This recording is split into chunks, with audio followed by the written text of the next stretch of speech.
Nous sommes dans le 4e volet d'une longue série que nous avons entamée. 4 conseils pour passer à l'action. 4 conseils pour passer de la foi à l'action. Et tout cela, les 4 conseils, sont tirés de l'épître de Jacques qui se trouve dans la Bible. Alors, comme on est dans le 4e volet, je me dis on va faire un petit retour en arrière. Vous avez retenu les 4 conseils? C'est ça? Allez, le premier, c'est lequel? Au premier culte, on m'a fait la même réponse. Ils se sont dit, mais de quoi elle nous parle? Le premier, ne pas se contenter de croire. Deuxième conseil, renoncer à tout jugement. Le troisième, c'est ce qu'on a vu la semaine dernière, faire attention à ce qu'on dit. Voyez, c'est des choses très pratiques, parce que la foi, c'est pas que de la théorie. La foi, c'est pas quelque chose qui est en dehors de notre quotidien, mais c'est dans notre quotidien que nous pouvons le vivre. Et aujourd'hui, il y a un conseil tout simple, être patient. On va lire quelques versets dans l'épître de Jacques au chapitre 5, les versets 7 à 11. Prenez donc patience, frères et sœurs, jusqu'à ce que le Seigneur vienne. Voyez comment le cultivateur prend patience, attendant les précieux fruits de la terre, jusqu'à ce qu'il en reçoive les premiers, puis ceux de l'arrière-saison. Prenez patience, vous aussi, soyez pleins de courage, car la venue du Seigneur est proche. Ne vous plaignez pas les uns des autres, frères et sœurs, sinon Dieu vous jugera. Le juge, il est là, il est prêt à entrer. Frères et sœurs, prenez comme modèle de patience fidèle dans la souffrance les prophètes qui ont parlé au nom du Seigneur. Nous déclarons heureux les gens qui persévèrent. Vous avez entendu parler de la persévérance de Job et vous savez ce que le Seigneur lui a accordé à la fin. En effet, le Seigneur est plein de tendresse et de bienveillance. Jusque-là, notre lecture. Prenez patience. Soyez patients. Voilà, comme s'il suffisait de le dire pour le devenir, vous voyez? Un peu comme on voit dans la Bible, soyez toujours heureux. Voilà, soyez toujours joyeux. Bon, d'accord, on écoute ça, soyez patients, prenez patience. Alors peut-être que pour vous, c'est une évidence. Peut-être que certains d'entre nous disent « bah oui, il n'y a pas de quoi s'impatienter, et bah oui, la patience, c'est normal dans la vie, pourquoi s'affoler ?» Eh bien, pour moi, c'est tout sauf normal. Moi, je crois vraiment que j'ai un problème avec cette patience. Je me disais « mince, c'est tombe sur moi cette prédication. » Mais franchement, quelle perte de temps que d'attendre. Quand on peut faire tout de suite. Et puis, notre monde va vite, tout va tellement vite. Il suffit de cliquer vite avec notre souris pour avoir ce qu'on veut, pour commander quelque chose, qu'on aura en masse. Il faut attendre demain, on l'aura que demain. Mince alors, vous voyez, ce genre de choses. Et puis, on clique vite pour organiser nos vacances ou pour carrément avoir un repas qui vient à la maison. Tout va vite, mais on sait très bien qu'il y a des situations où nous sommes obligés de patienter. Je ne sais pas s'il y en a qui vont prendre l'avion, mais parfois, devant des guichets, on est obligé de se patienter. Moi, ça me rend ingénieuse. J'ai un peu honte de le dire, mais vous savez, quand on est à la caisse, vous avez votre méthode pour calculer quelle caisse va aller plus vite? Alors, on réfléchit, on dit là, il y a 3 personnes, là, il y en a 4, mais les 4, ils ont moins de choses. Et puis là, on tombe sur la personne à la caisse qui ne va pas vite. Alors là, on commence à se plaindre. En tout cas, c'est moi. Et puis, on est dans la vallée du Rhône, très vite, on va calculer quel jour on va partir en vacances parce qu'on risque de tomber dans des embouteillages. Même pour venir à l'église de chez moi, il faut que je réfléchisse parce que la Lacra, elle est très vite bouchée. Je crois qu'il y en a qui ont été coincés dans les bouchons là ce matin. C'est ce que j'ai cru comprendre. Patience. Patience même pour partir en vacances. La patience dans la Bible, elle est liée à un autre mot qui est la persévérance. Patienter, persévérer, voilà deux mots qui vont ensemble dans le Nouveau Testament. Persévérer. Et puis, aujourd'hui, on va essayer de réfléchir au lien entre la patience et la foi. Quel est le lien entre avoir la foi, qui pourrait paraître plus du domaine religieux, spirituel, de notre relation à Dieu, et la patience qui peut paraître plus d'un domaine du coaching, vous voyez, du caractère de la personne. Et dans le texte qu'on a lu, les deux sont étroitement liés. La foi et la patience sont liés. Et on va le voir comment. Alors notre texte est très pédagogue parce qu'il nous propose quelques situations où nous avons à être patients. Quelques situations où notre patience allait aiguiser et allait demander. Et il donne des exemples bien pratiques pour nous aider. Celui du cultivateur. Alors le cultivateur, il fait son travail, mais il y a tellement de choses qu'il ne peut pas maîtriser. Il peut faire très bien son travail, mais il ne maîtrise pas s'il va y avoir une grêle, s'il va y avoir une inondation ou s'il va y avoir la sécheresse. Il ne maîtrise pas. Il y a des éléments qu'il ne maîtrise pas. Et parfois, quand nous vivons des situations que nous ne maîtrisons pas, des choses qui échappent à notre contrôle, Jacques nous dit, prenez patience. Prenez patience. Être patient fait face à des situations où je n'ai pas de contrôle. Je n'ai pas le contrôle. Alors, peut-être qu'il y a quelque chose qui va vous parler. Je suis convaincue que ce matin, quelle que soit la raison pour laquelle vous êtes venu à l'église, ou quelle que soit la raison pour laquelle vous êtes connecté sur YouTube pour écouter ce culte, il y a Dieu qui a une parole à nous donner. Il y a Dieu qui veut venir nous rejoindre et nous donner une parole. Alors, s'il y a une parole qui vous rejoint, ne la laissez pas partir, prenez-la. Alors peut-être que vous battez dans une situation parce que vous n'avez pas le contrôle. Vous aimeriez que ça se passe autrement et ça ne se passe pas comme vous voulez. Prenez patience. Soyez patient dans les situations que nous ne contrôlons pas. Le cultivateur nous donne une autre situation où nous avons besoin d'être patients. Parce qu'il a fait tout son boulot, il a bêché la terre, il l'a préparé, et puis il a mis sa semence. Et qu'est-ce qui se passe après? On n'est pas avec Cléopâtre, hein, vous savez, cette graine-là qu'ils mettent, et puis hop, le palmier qui monte. On est obligé d'attendre. On a pu faire tout ce qu'on voulait, mais on est obligé d'attendre parce que chaque chose en sa saison, et il y a un temps qu'on ne peut pas compresser. Et on se sent peut-être tout puissant parce que le cultivateur peut faire tout ce qu'il veut, il ne peut pas aller tirer sur la graine pour que la plante pousse plus vite. Alors oui, nous avons besoin d'attendre aussi, d'être patients parce que nous ne sommes pas tout puissants. Il y a une deuxième situation qui est décrite dans ce texte, c'est les gens. Soyez patients, ne vous plaignez pas les uns des autres. Alors, c'est facile d'être patient avec des gens géniaux, super, sympas, qui vont dans notre sens et avec qui on peut faire plein de trucs sympas. Mais imaginez quelqu'un qui vous résiste, quelqu'un qui n'est pas d'accord avec vous, quelqu'un qui ne fait pas ce que vous aimeriez qu'il fasse, quelqu'un qui ne pense pas ce que vous aimeriez qu'il pense, quelqu'un avec qui vous ne vous entendez pas. Alors, la suite logique, c'est de nous plaindre de lui. Ou quelqu'un même qui agit dans sa vie d'une autre façon que vous aimeriez qu'il agisse.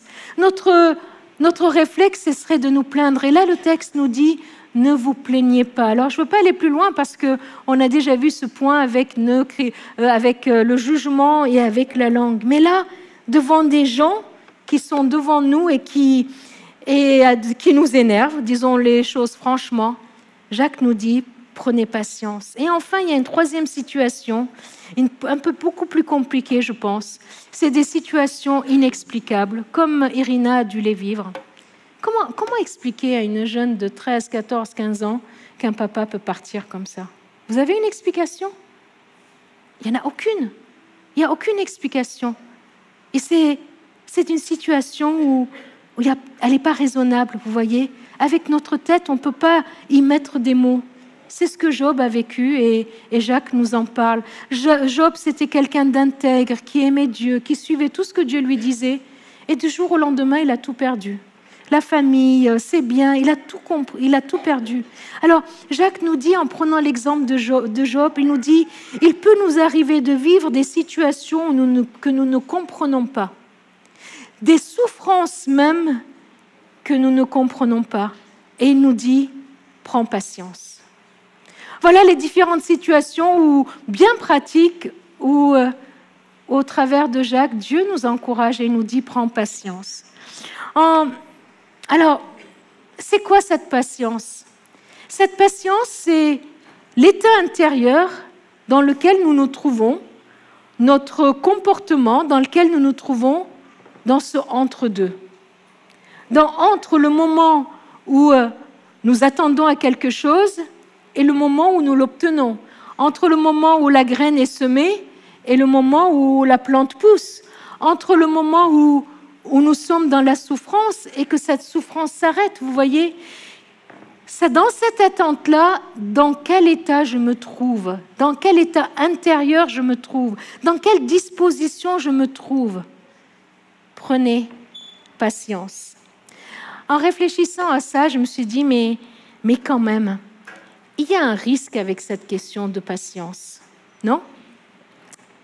Il y a un risque. Imaginons quelqu'un qui est à sa fenêtre et qui attend. Peut-être qu'il attend le retour de quelqu'un. Peut-être qu'il scrute pour voir ce qui se passe. Est-ce que la personne qu'il attend va revenir? Qu'est-ce qui peut se passer dans sa tête pendant qu'il attend? Qu'est-ce qui se passe dans nos têtes quand nous attendons?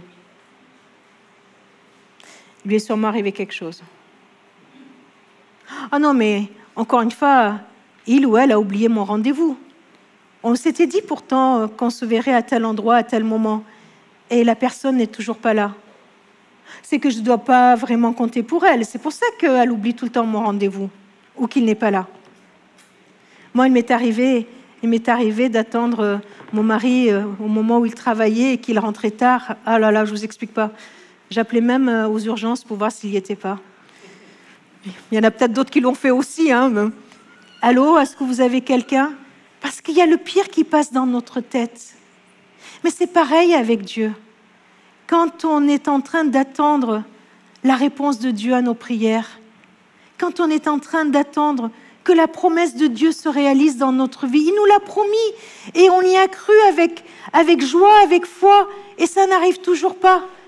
Il y a tellement de choses qui se passent dans notre tête, des voix qui viennent dans notre tête et qui nous disent « Mais Dieu n'a pas écouté ta prière. Tu sais, tu as travaillé pour rien. Tu as cru en lui pour rien. Oh, mais Dieu, il ne voit même pas ta souffrance. Tu crois qu'il s'intéresse à toi avec les milliards d'êtres humains qu'il y a sur Terre? Tu crois qu'il n'y a pas des situations plus importantes que la tienne? Est-ce que tu comptes vraiment pour Dieu? » Et vous voyez toutes ces choses qui se passent. Le danger dans ce entre-deux, ce entre-deux où nous nous trouvons, où nous attendons à la réalisation des promesses de Dieu, où nous attendons à sa délivrance, qui n'arrive pas tout de suite, c'est le découragement, ce sentiment d'abandon. C'est pour ça que la foi et la patience sont liées. C'est là, à ce moment-là, que nous avons besoin de nous positionner dans la foi. Je sais qu'il ou elle va revenir. Je le sais. Je sais. C'est là que la foi doit passer à l'action. Et en passant à l'action, je peux attendre le secours de l'Éternel. Alors attention, il y a un danger. Il y a danger que des voix intérieures viennent nous éloigner de Dieu. Et on le voit dans l'histoire du peuple de Dieu, devant l'impatience du peuple, quand Moïse est monté au mont Sinaï pour recevoir les 10 commandements, il y avait le peuple qui était là et qui disait « Oh, mais il ne revient pas, pourquoi il ne revient pas ?» Et leur impatience les a conduits à faire quelque chose de terrible. Ils ont construit un veau avec les boucles d'oreilles et les colliers de leurs femmes. Et puis après, ils ont mis à genoux pour adorer ce veau construit de leurs mains. Et ils ont dit, ça, c'est notre Dieu. C'est l'impatience qui a conduit à cela.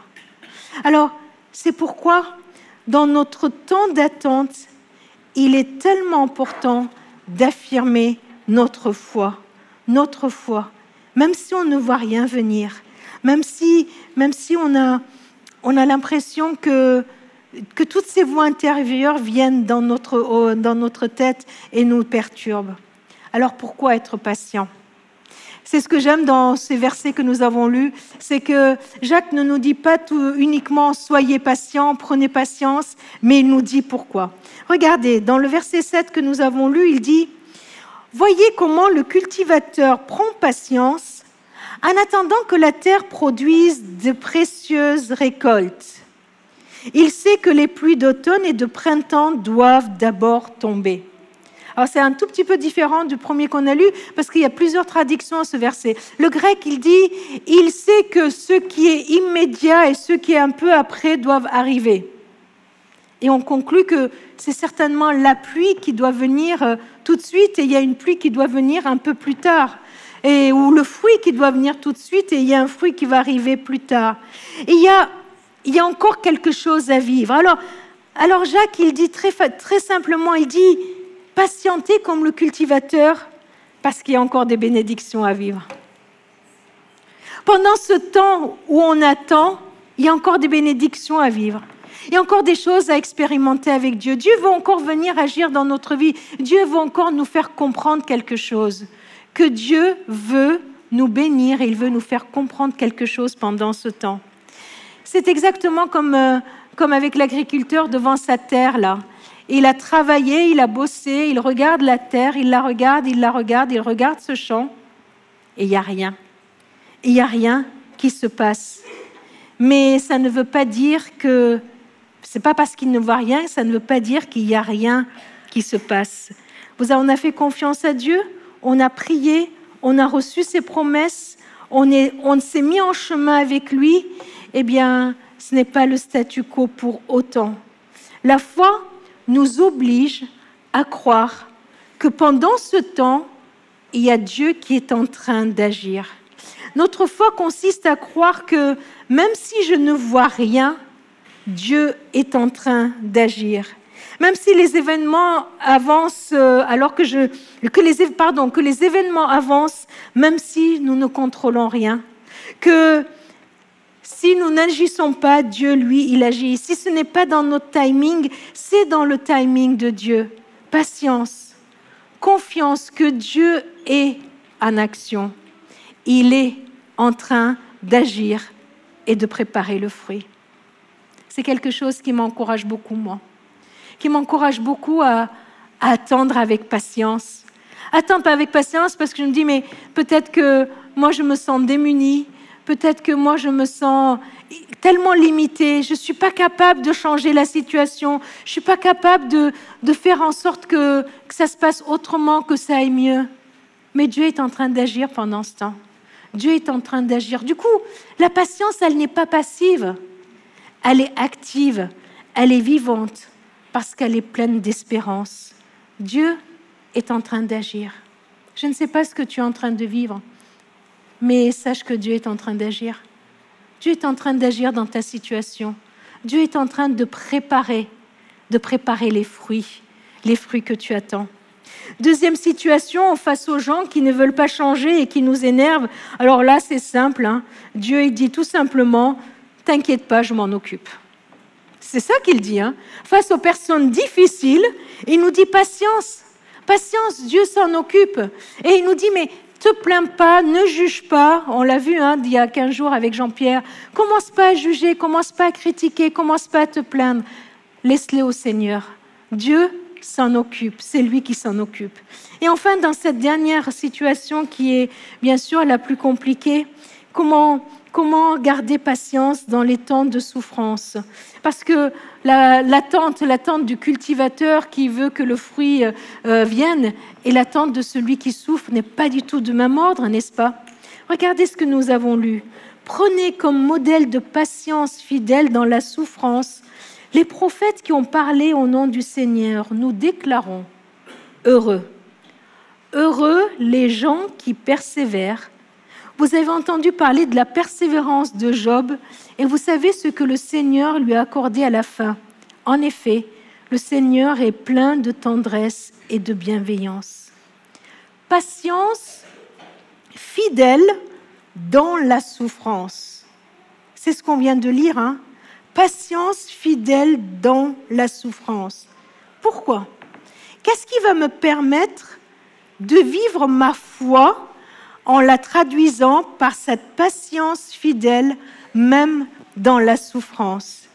Eh bien, cette fois, Jacques donne la raison. Il dit « Parce que le Seigneur est plein de tendresse et de bienveillance. » Ça veut dire, écoute ce que dit Dieu. Écoute qui est Dieu.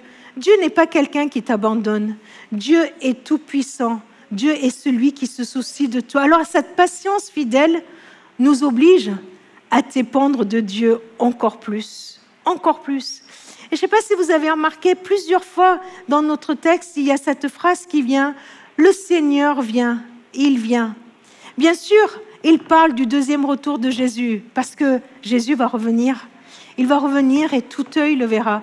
Il va revenir pour mettre fin à cette souffrance de l'être humain. Il va revenir pour que nous puissions le rencontrer. Mais ce texte insiste tellement sur le fait qu'il va revenir. C'est pour nous obliger à penser non seulement à son retour vers la fin des temps, mais à attendre son retour, à attendre à le rencontrer dès à présent. Que dans toutes nos situations, Dieu va intervenir. Il va venir, il va venir. Et du coup, le but ultime de mon attente, c'est de le rencontrer, de le voir, même dans la souffrance. Alors oui, au milieu de ma souffrance, j'ai besoin de me rappeler que le Seigneur est plein de tendresse et de bienveillance. Le cultivateur, il peut patienter parce que Dieu agit. Celui qui a des problèmes dans ses relations, il peut patienter parce que Dieu s'en occupe. Et quand nous sommes dans la souffrance, prenons patience parce que Dieu est.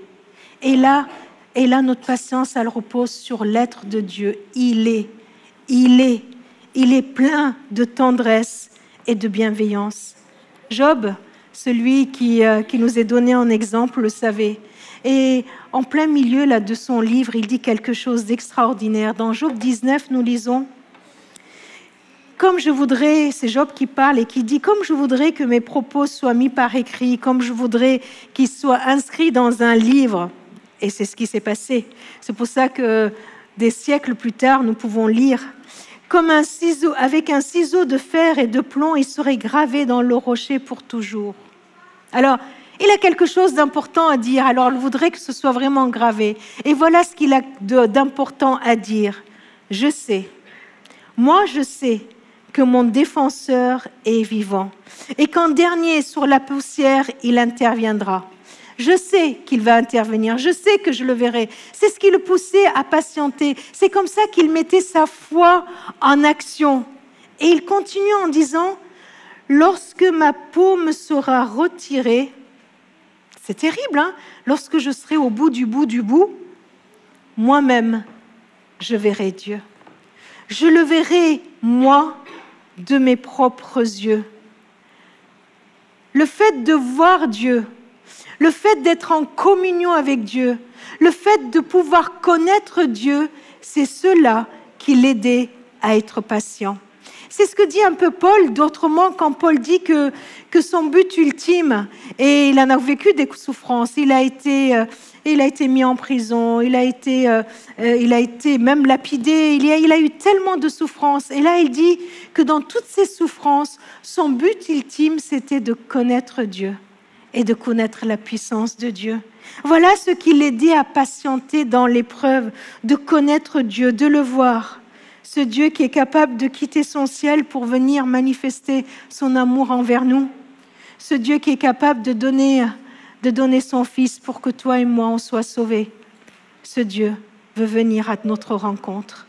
Il veut venir à notre rencontre. Alors, soyons pleins de patience parce qu'il vient. Il vient à notre rencontre. Alors, oui, comme le cultivateur, prenons patience parce que Dieu est à l'œuvre. il est au contrôle. Prenons patience parce que Dieu nous aime. Je suis son enfant, il vient. Et soyons pleins de reconnaissance parce que pendant ce temps, ce que Dieu fait en moi, pendant que j'attends, est encore plus important que la réponse ou la délivrance qu'il me donne. Il est en train de me forger, il est en train de venir me rencontrer. Est-ce que tu le crois? Est-ce que tu crois que pendant ce temps d'attente, Dieu veut, il peut et il vient à ta rencontre pour se révéler à toi, pour toucher ton cœur, pour vivre une communion encore plus forte avec lui? Je vous invite à un temps de silence et de prière devant Dieu, où vous pouvez tout simplement vous adresser dans votre cœur à Dieu et lui demander tout simplement de vous donner la patience. Parce que la patience est aussi le fruit que nous donne l'Esprit Saint. Juste un moment de silence devant le Seigneur. Seigneur, tu connais nos situations, tu sais ce que les uns et les autres vivent. Et je voudrais vraiment te prier pour que tu viennes comme tu l'as promis à notre rencontre. Seigneur, toi, tu dis que tu m'aimes, même quand je ne sens rien. Tu dis que je suis fort, même quand je me sens faible. Seigneur, toi, tu dis que tu me tiens, même si je crois tomber, même si j'ai l'impression de dégringoler. Et quand je m'égare, Seigneur, toi, tu dis que tu restes avec moi. Alors oui, j'y crois. Je crois, Seigneur, à ce que tu dis de moi, à ce que tu dis pour moi.